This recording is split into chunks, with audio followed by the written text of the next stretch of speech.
Breakfast. Breakfast. Breakfast. Breakfast.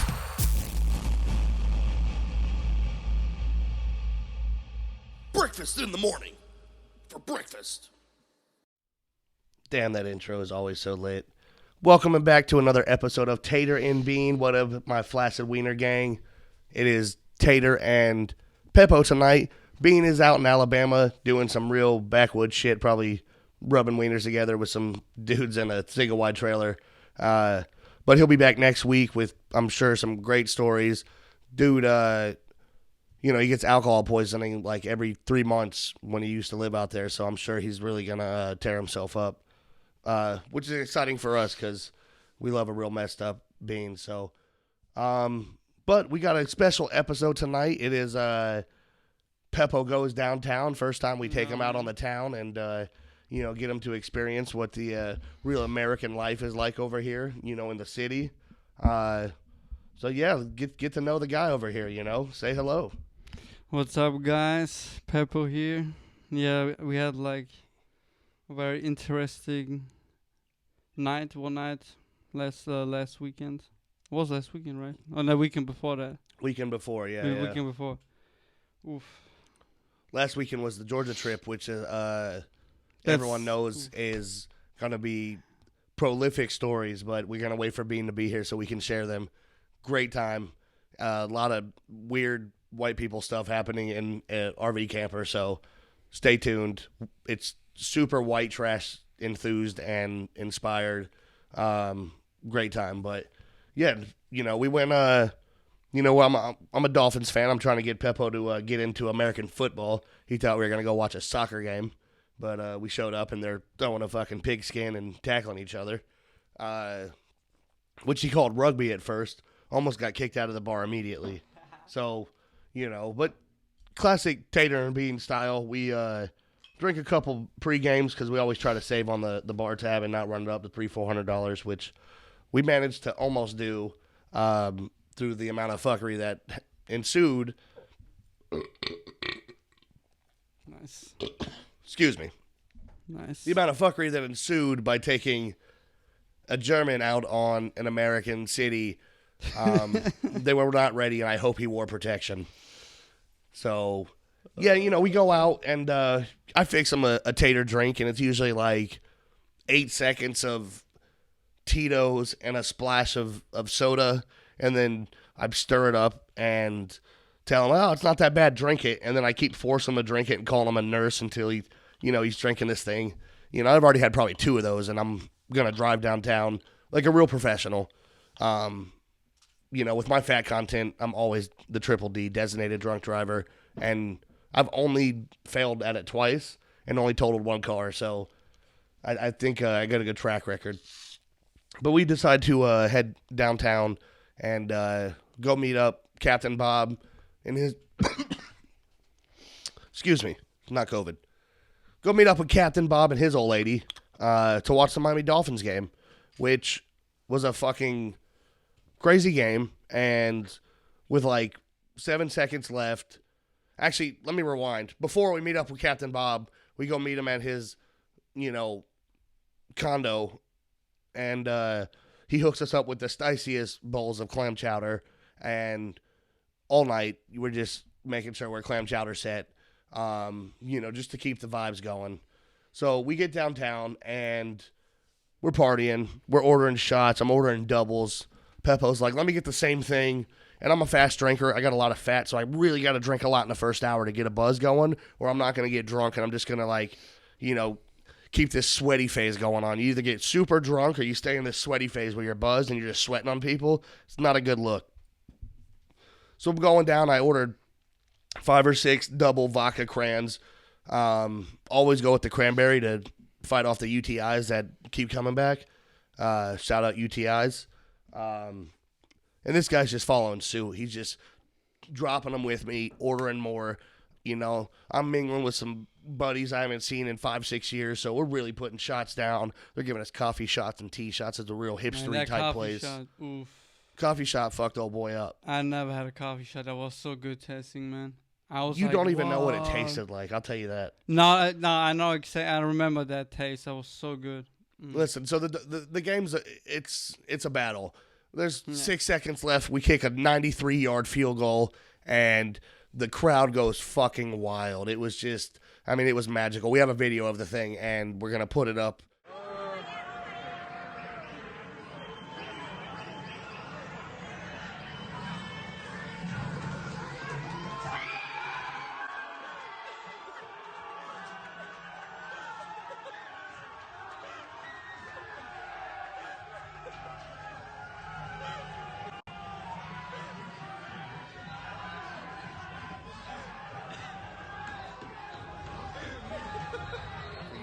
To view, but Captain Bob jumps on Tater's back, and Beppo's over here slapping everybody and jumping. He doesn't even know what's going on. We leave the barn. He's like, "Did we win?" And I'm like, yeah, "Of course we fucking won." You know what I mean? So we're on to the next place. On the walk from one bar to the next bar, the drinks start setting in. Beppo's gone. We get to the next bar. We're ordering drinks. Give him 2 shots right off rip, and Buddy's gone. He starts wandering. Which is an issue because, downtown gets rowdy. So, we're looking around. Captain Bob's like, "Yo, where the fuck's your German friend?" And I'm like, "Shit, we got to find this guy. He's never been down here before." We're looking around. We're searching for him. Security sees us. He's like, "You looking for a white kid?" And I'm like, "Yeah." He's like, "He's over there." We go over there. He's laying on the fucking floor, just fucking kicked out on his elbow. Feet crossed out in front of him, just fucking vibing, dude. And I'm like, "Bro, what the fuck are you doing?" He looks at me, "I'm looking for you." I'm like, "You ain't doing shit. You're sitting on the goddamn floor." So I tell him, I rip him off the floor, I bring him back over. He's just, someone's driving the car, but he's not home. He's just fucking autopilot situation. No, I was vibing, bro. You were doing something. So over the course of, we were probably in that bar for 40 minutes. He wandered away maybe 2 or 3 more times. Every time security's like, "Hey, you gotta look after your guy.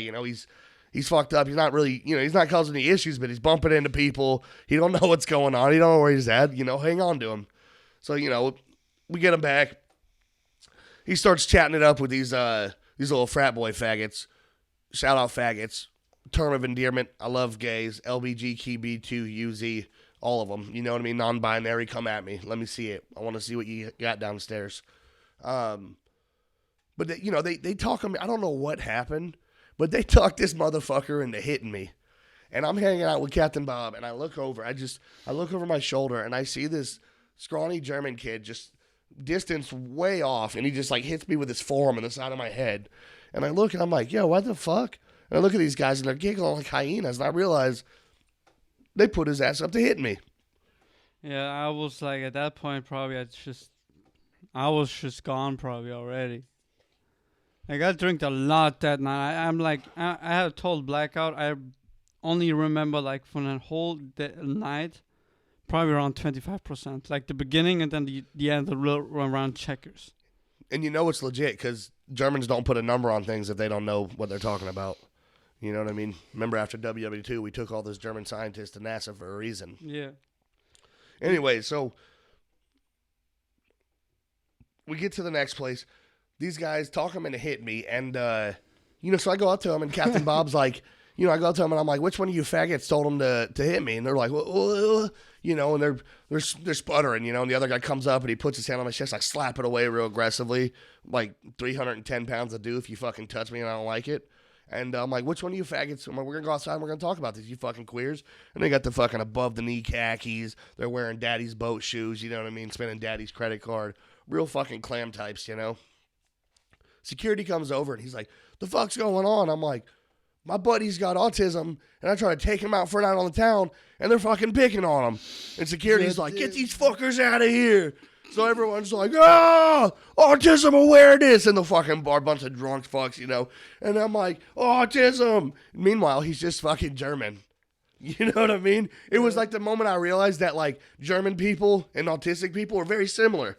They probably vibe on a certain level. You know what I mean? Dude, I just go with the flow, bro, I don't really worry about shit. No, it didn't help that I had to cash out my tab and we were getting out of there. And Buddy is across the street already. spinning in a circle, you know, and I pull up on him, like, what the fuck, bro? And he's like, I'm a fucking helicopter. Yeah, get to the chopper. Dude, too crazy. The night is barely started, and downtown is about to close. So if I would have known this, I wouldn't even have took this guy fucking out. You know, I had shit to do the next morning. I had to get up at 7 a.m. I had stuff to do. So we go to the next place, and it's called The Attic, and you got to go up a flight of stairs, and it's dark because it's a bar, and it smells like piss in the hallway. This dude makes it to the top of the stairs and fucking falls backwards down a flight of stairs, and it doesn't even faze him.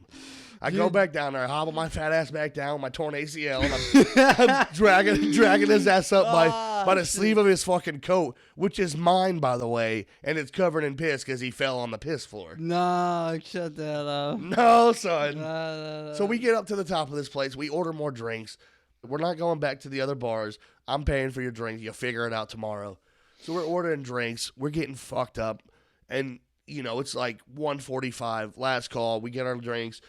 And when we got to downtown, I put Peppo in charge of putting a dot on Google Maps so we knew where we parked. My phone, I had a low battery. I didn't use it all night, so I still had some battery left in the night. Thank God.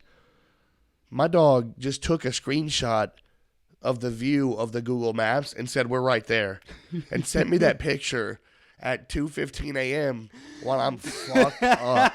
And he's nowhere to be found. So I'm trying to get a hold of him. He's not answering. The bars are closing. I flag down a lady that's like driving. She's on a tricycle bike with like a trolley on the back, and I flag her ass down. And I'm like, yo, how much is this? She's like, a $20 flat rate. And we go on a 45-minute trek looking for this dude, and he don't know where he's at because he's never been downtown. And he can't tell us because he don't know how to use his phone because he fucking blacked out. He just keeps answering and saying like, I'm on the street, I see cars, highway, and then he hangs up. We're going around, and we finally see him. He's wearing, you know, he was wearing my windbreaker. It was a white and teal Dolphins 1983 windbreaker, and he's walking, and he's passing the basketball arena, and right past the basketball arena gets to the bad part of town. She's like, I'm going to drop you off at the trail tracks, but I can't, you know, go past the train tracks because, you know, it gets sketchy over there. She charged me another $35 because she drove me around for 45 minutes, and I'm 400 pounds. You know, so I find this guy, go up to him, catch him, and he was like, I'm looking for you. The dude was almost in the ghetto. He would have got robbed. Dude. I have no clue where the parking garage is. My sense of direction downtown it's ridiculous. I've lived in this city my whole freaking life, and my sense of direction is zero downtown because I've mostly been there drunk or drunk. You know, I don't think I've ever been downtown for any reason except getting hammered and, you know, trying not to catch herpes from the fucking flaccid ween in the bathroom. So I don't even know where I parked, honestly. So I'm like, yo, I need that picture. So he sends me the picture, and we're far away. We're probably like 2.5 miles away, which in drunk miles is a lot because you don't even know you're 2.5 miles away. And out of nowhere, God sends us a fucking angel, and it is a crazy homeless girl who was like, I know you. Excuse me. She's like, your name's Prince. You used to be homeless with your mom when you was a baby. I remember you. And I was like, yeah, that's me. I was like, I parked here, and all I have is a picture of it. I was like, you know where this is? Can you take us there? She's like, yeah, I know where that is. So we go on this excursion with this homeless girl, and super nice, but she was nuts, and she kept telling me, you're Prince. I know you. And I was like, yeah, that's me. Let's go. And she had a fucking blanket on and a backpack underneath, and she was just like jumping through the alleys and mud puddles, and we're following her. And I'm dragging this guy by his wrist because he's done. He's toast. And, you know, we're a mile into the trip, and I'm like, you sure you're getting us there? And she's like, I'm getting us there. She's like, I know. You know, and she's like, she's like, can you cash at me some money? Because like, she was asking me for money, obviously. And I'm like, I don't have no cash. I had a $20 in my pocket. But I wasn't going to tell her that, and she wasn't going to get it unless I fucking got to the parking garage. And so I was like, I could cash app you. She gets a glue stick out of her bag because she has nothing to write my number down so she can get a cash app, and writes starts like writing my phone number down on her arm, and she said, when the glue dries, I'm going to peel it off, and I'm going to be able to get the Cash App and get the money. I'm like, that's not going to work. I'm like, get me to my car, and I got money in the car. I'll give you the money. She's like, all right, let's go. So we get like a mile in, and I'm like, are you sure you're going to get us there? And she's like, yeah, I'm going to get us there, I swear. She's like, you got money in the car? I was like, I swear I do. I was like, I'll give it to you when we get there. And she looks at me dead in the eye, and she said, I don't smoke crack. Oh, God. Now, for me, and for any of y'all that know me, you know how I'm going to respond to that. I stopped. The mission is over until I can relay the message that I need to relay to this young lady properly so we can get back on track and she can be good about what she's about to do. I stopped and I put my hand on her shoulder and I said, I don't care if you smoke crack. So if I was homeless, I'd probably smoke crack too. I'd probably suck dick to smoke crack. She said, I do that sometimes. I shit you not. This was like the most candid moment of my life with a homeless person. I was like, well, you know what I'm going to do? I'm going to make sure you ain't got to suck dick tonight. It's like, get me to my fucking car and I'll give you $20 and you go buy all the crack you want. I never seen a homeless person so excited in my motherfucking life. Go, bro. We are on a mission. She's hustling. I'm out of breath when we get to the parking garage. She's like, you're here. You're here. And I'm like, all right, cool. I had the $20 on me. I gave her the $20. I'm like, what are you about to do? She's like, I'm going to smoke crack. I give her a high five, and she's on her way. I walk inside the parking garage with Peppo. I look around. It's not the right fucking garage. I'm livid.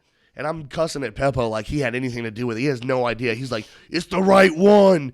So I'm like, all right. I'm like, you search this whole parking garage. I'm going to go get the car because I knew it wasn't the right one. It's probably about an hour after my last drink. I'm starting to get a moment of clarity, you know, that clam chowder's really coming into effect. And I realized, I'm like, I remember I was at this bar. So I went to that bar. I put in my GPS. I'm like, let me go to this bar. And we parked on the other side of the block. So when I got there, I was like, I could find a parking garage. It was a mile away from where this homeless girl dropped us off. So I get in the car, and I'm calling Peppo. And I said, where are you? He's like, I'm walking in the street. I'm like, where?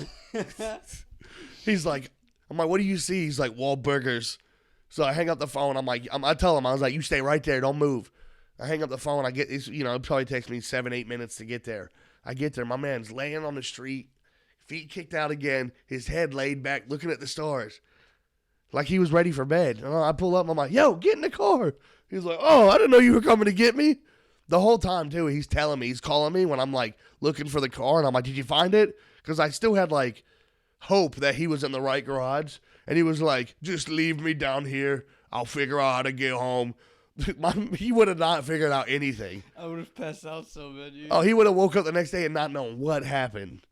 So, you know, we get in the car and we're moving. We're coming back home and we're hungry. You know what I mean? We've been drinking all night. We just smoked some weed. So on the way home, we pull into the local Checkers, John, which usually is a good call. But for here on out, and as an obese person, this is a statement. I am making a claim. I don't fuck with Checkers anymore. I'm not arguing that they're good or bad. I don't care if you like them or not. I'm not persuading anyone. But fuck Checkers. And fuck that little hoe-ass rally little cousin redheaded stepchild. Fuck all that shit.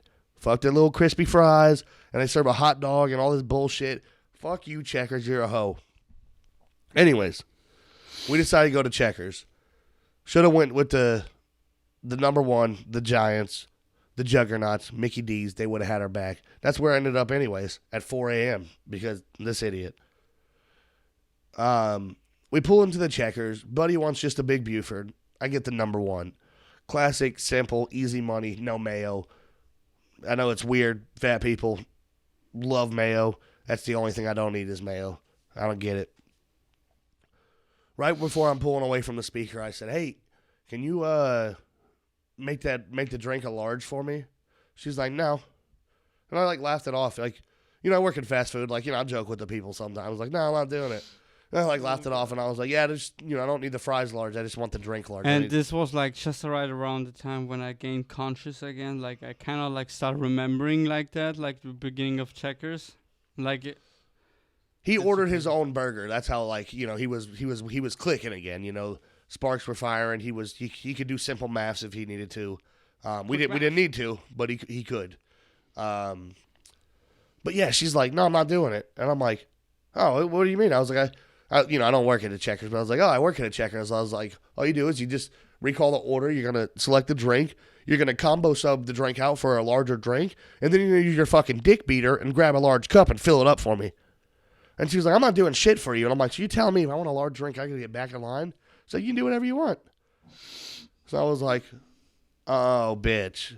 I was like, you fucking 37-year-old scumbag. I was like, there's not one car in this parking lot. You probably walked your ass to work because you got 3 different kids from 3 different dads and none of them pay their child support.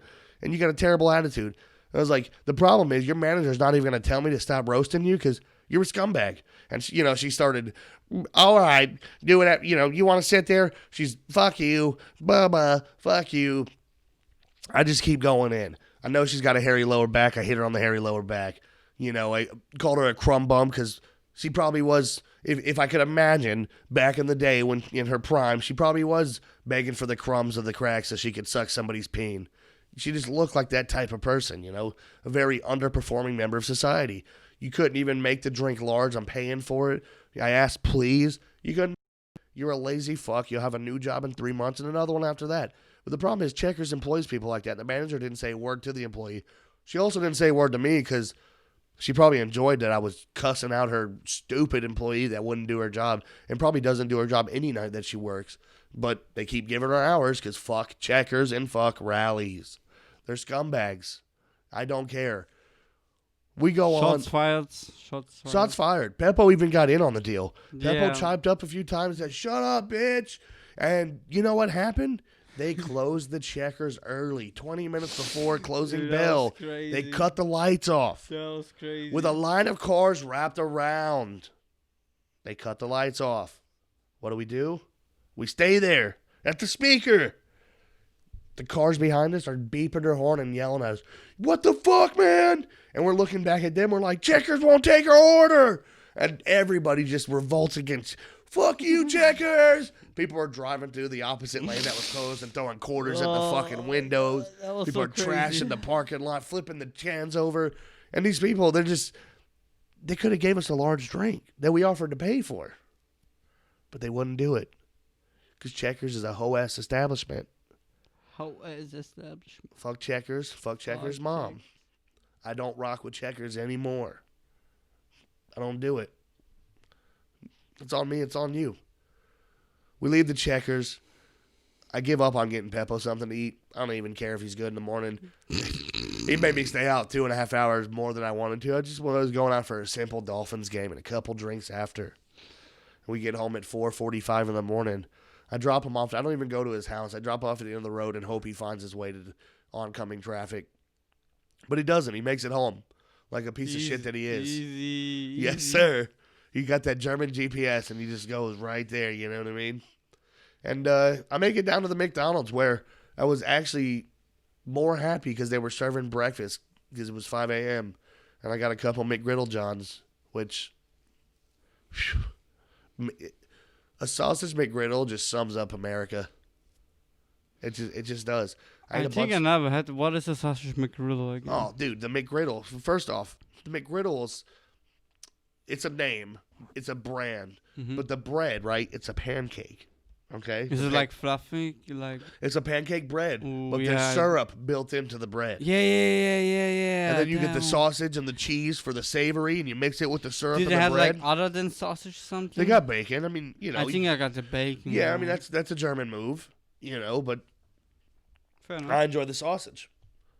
I like the bits of gristle. You like the sausage? I can't get it. Come on, baby. A flaccid sausage ain't nobody's business. Let's go.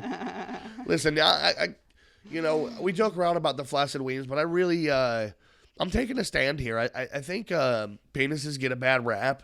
They're involved in a lot of rapes, and I don't think that's fair because if you really think about it, 93% of the time, penises are spent flaccid, and nobody's representing them. I think we need to stand up and represent ourselves as flaccid wings to bring awareness to the fact that wieners aren't bad. Sometimes boners do things that they shouldn't, but a flaccid ween never does something it shouldn't. And on that note, I just like to end it up. It was a crazy excursion with Peppo, and it wasn't last night. I enjoyed it quite a lot. Yeah, I'm sure you did. It cost you about $47, and it cost me about $350 because we ran up some bar tabs. All I can say is like Peppo's a crazy motherfucker, bro. It definitely intrigued me on our trip to Georgia, which did not let down or disappoint. So we look forward to having Bean with us next week so we can recap the trip to Georgia, his trip to Bama, and all the fuckery that ensued. Good night, Flaccid Weens. We'll see you next week on some gang shit. Have a good one, y'all.